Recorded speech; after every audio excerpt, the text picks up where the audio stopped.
पश्चिम Asia में जारी युद्ध के बीच होर्मुज जलमार्ग के बंद होने से उपजा संकट अब गहराने लगा है। पेट्रोलियम पदार्थों की वैश्विक आपूर्ति प्रभावित होने से भारत समेत कई देशों में ईंधन की उपलब्धता काफ़ी कम हो गई है। इसका सीधा असर आम लोगों पर पड़ रहा है। देश में सरकार की ओर से भले ही यह दावा किया जा रहा है कि पेट्रोल, डीजल और एलपीजी की पर्याप्त उपलब्धता बनी हुई है, लेकिन हाल में व्यावसायिक रसोई गैस सिलेंडर और विमान ईंधन की कीमतों में की गई बढ़ोतरी से स्पष्ट है कि संकट धीरे धीरे अपने पांव पसार रहा है।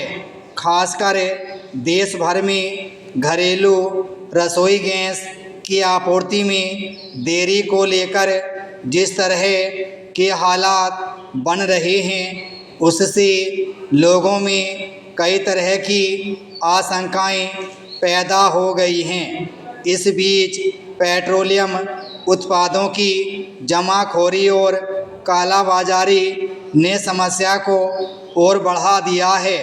इसके मद्देनज़र केंद्र सरकार ने सभी राज्यों को ऐसे मामलों में सख्त कार्रवाई करने की निर्देश दिए हैं। साथ ही लोगों को घरों में ईंधन के वैकल्पिक उपाय अपनाने और ऊर्जा संरक्षण के लिए प्रोत्साहित करने को भी कहा गया है। गौरतलब है कि ईरान तथा इजराइल अमेरिका के बीच युद्ध शुरू होने के करीब एक माह बाद कई देशों में तेल और गैस का व्यापक संकट खड़ा हो गया है। ईरान ने जब से होर्मुज जलमार्ग को बंद किया है, उसके बाद भारत सहित कई देशों में बड़े पैमाने पर तेल और गैस की आपूर्ति बाधित हुई है। ईंधन की कमी से उपजा वैश्विक संकट अब जिस स्तर पर बढ़ता जा रहा है, उसका भारत पर भी गहरा असर देखने को मिल रहा है, क्योंकि वह कच्चे तेल और गैस की आपूर्ति के लिए अन्य देशों पर अधिक निर्भर है। ऐसे में अगर युद्ध लंबा खिंचा तो आने वाले दिनों में किस तरह की परिस्थितियां पैदा हो सकती हैं, इसका अंदाज़ा सहज ही लगाया जा सकता है। इस समस्या से निपटने के लिए सरकार को ईंधन आपूर्ति के वैकल्पिक उपायों पर अब व्यापक स्तर पर और गंभीरता से विचार करना होगा।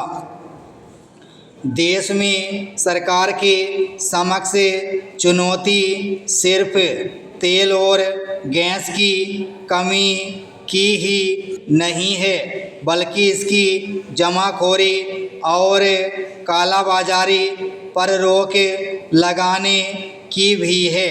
मौजूदा संकट का दायरा इसलिए भी बढ़ता जा रहा है क्योंकि आपदा में अवसर तलाशने वालों में मुनाफा कमाने की होड़ लग गई है। जमाखोरी कार्य रसोई गैस सिलेंडर ऊंचे दामों पर बेचे जा रहे हैं, जिससे ज़रूरतमंद आम लोगों को कतार में खड़े होकर अपनी बारी का इंतज़ार करना पड़ रहा है। ऐसे में राज्य सरकारों की जिम्मेदारी है कि इस तरह के अवैध कारोबार में संलिप्त लोगों के खिलाफ कड़ी कार्रवाई की जाए। सरकार की ओर से ऊर्जा के वैकल्पिक उपायों के तौर पर लोगों को घरों में इंडक्शन चूल्हे और इलेक्ट्रिक कुकटॉप जैसे साधनों का इस्तेमाल करने की सलाह भी दी जा रही है। विराम स्टॉप।